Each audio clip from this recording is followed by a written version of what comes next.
Hello guys, how are you?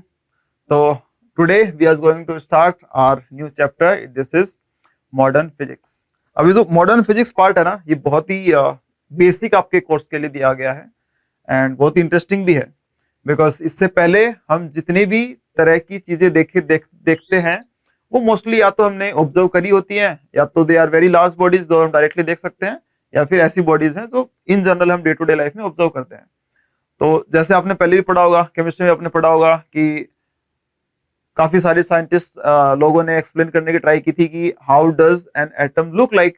उसमें Rutherford ने थोड़ा एक्सप्लेन किया था, है ना। उसके पहले कुछ और मॉडल्स भी आए थे, they were not very successful, but Rutherford ने एक बेसिक आइडिया दिया था कि एक न्यूक्लियस है that is extremely small and उसके अराउंड इलेक्ट्रॉन्स घूम रहे होते हैं। That's what he suggested.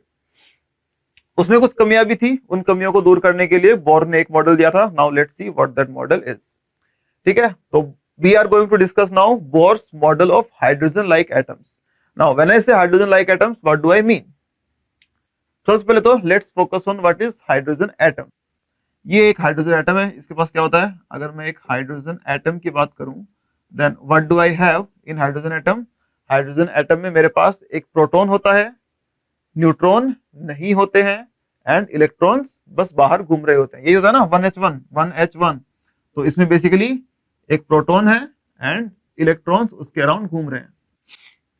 एक ही इलेक्ट्रॉन घूम रहा है, बेसिकली घूम तो क्या ही रहे हैं, और there is only one electron जो रोटेट कर रहा है और उसके अराउंड। तो बोर का जो मॉडल है वो हाइड्रोजन लाइक एटम्स के लिए है। दैट मींस वो उन एटम्स के लिए है जिनके पास ऑर्बिट में सिर्फ और सिर्फ एक इलेक्ट्रॉन है। अब आप हो सकता है कि यहाँ पे न्यूक्लियस में प्रोटॉन्स एंड न्यूट्रॉन्स का नंबर चेंज करते रहो, बट आपको नंबर ऑफ इलेक्ट्रॉन्स चेंज नहीं करना है। फॉर एग्जांपल अगर मैं हीलियम की बात करूं, लेट्स टॉक अबाउट हीलियम। तो हीलियम के पास क्या होंगे? दो प्रोटॉन्स होंगे, दो न्यूट्रॉन्स होंगे, ये बन गया उसका न्यूक्लियस। एंड कितने इलेक्ट्रॉन घूमते रहते हैं वहां पे? दो इलेक्ट्रॉन घूमते रहते हैं। तो आप क्या करो, इन दो इलेक्ट्रॉन में से एक इलेक्ट्रॉन को बाहर भगा दो। अब मेरे पास क्या बच गया? अंदर दो प्रोटॉन है, दो न्यूट्रॉन है न्यूक्लियस में, एंड बाहर एक इलेक्ट्रॉन घूम रहा है। तो यहाँ पे हमने क्या किया? बेसिकली एक इलेक्ट्रॉन को हटा दिया है, तो अब सिस्टम पे पॉजिटिव चार्ज आ गया है, नेगेटिव चार्ज चला गया है, now there is positive charge remaining. तो ये भी बन गया है भी हाइड्रोजन लाइक एटम्स। ठीक है, ये भी काउंट होगा भी हाइड्रोजन लाइक एटम में। तो हीलियम +1 जो है that is also considered hydrogen like atom. ऐसे अगर मैं लिथियम के पास 3 इलेक्ट्रॉन्स होते हैं, उसमें से 2 इलेक्ट्रॉन्स को अगर मैं हटा दूं, then what I am left with is only 1 electron. So lithium +2। ऐसे ही करते करते चले जाओ। ये जो तरह के एटम्स हैं, इन एटम्स को हमने नाम दिया है hydrogen like atoms.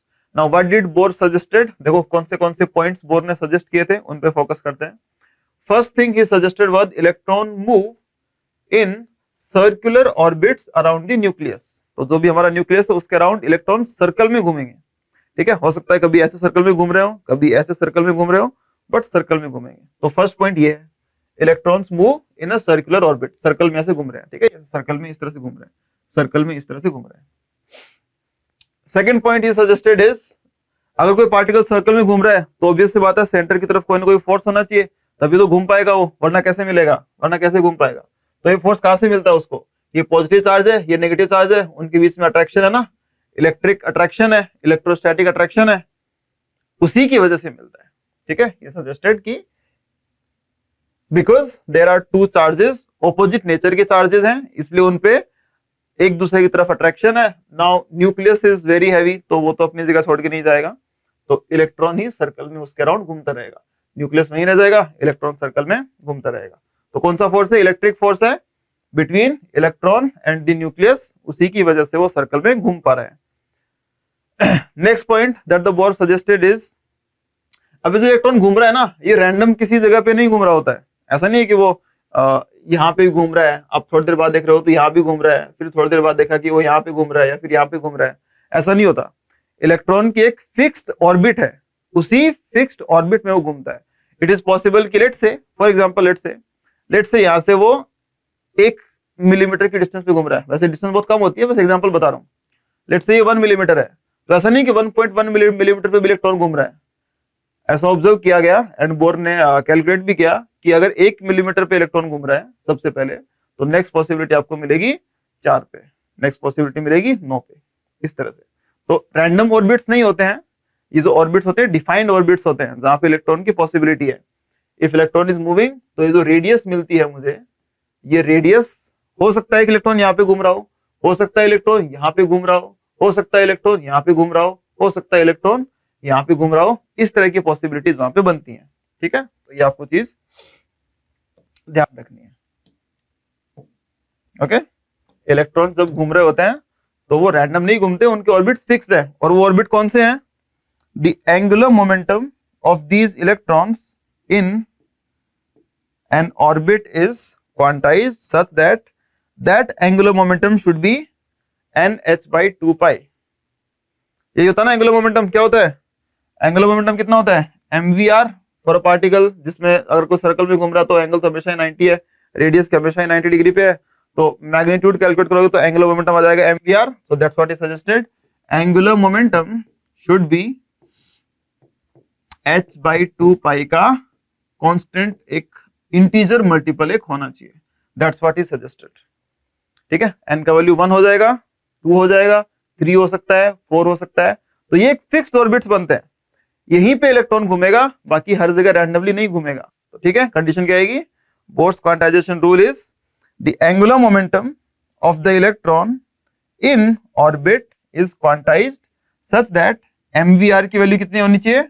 nh by 2 पाई के जितनी होनी चाहिए, nh by 2 पाई के जितनी होनी चाहिए। ठीक है, that's what is suggested. Next point that is suggested is hydrogen like atoms mean single electron स्पीसी। वो हमने ऑलरेडी डिस्कस कर लिया है, जिनके पास सिर्फ एक इलेक्ट्रॉन है। ठीक है, तो मेन आपको क्या याद रखना है? 2 रूल्स यहाँ पे याद रखने हैं। बिकॉज ऑर्बिट एक सर्कुलर ऑर्बिट में इलेक्ट्रॉन घूम रहा है, तो उसके ऊपर जो फोर्स लग रहा है, सेंट्रीपिटल फोर्स, जो वो कहां से मिल रहा है उसको? Which force is that? That force is electrostatic force.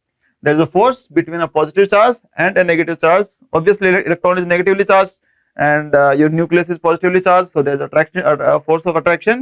उसी attractive force की वजह से the electron is able to revolve in a circular path. ठीक है, तो उस force को याद रखना है, electrostatic force है। Second, the angular momentum, ये जो मिल रहा है हमें angular momentum, इसकी वैल्यू होनी चाहिए nh by 2 pi के जितनी। ठीक है, angular momentum which is mvr, यहाँ पे m मास है, v वेलोसिटी है, r रेडियस है, that angular momentum should be nh by 2 pi। ठीक है, तो ये दो चीज आपको मेन यहां से हमें पता लग गई। Electrostatic attraction and nh by 2 pi। Okay, examples आप इसके देख सकते हो। हाइड्रोजन लाइक स्पीसीज के एग्जांपल्स देखोगे तो हाइड्रोजन खुद तो है ही, हीलियम प्लस है, लिथियम प्लस 2 है, बेरिलियम B3 प्लस है, एटसेट्रा। ऑलराइट, सो ये है हमारे बोर ने एक्सप्लेन किए हुए कुछ postulates, things that he assumed, and इसी के बेस पे उन्होंने आगे अपनी थ्योरी को एक्सप्लेन किया था। नेक्स्ट अभी हमें कैलकुलेट करना है कि what will be the radius and what will be the speed in different orbits. ठीक है,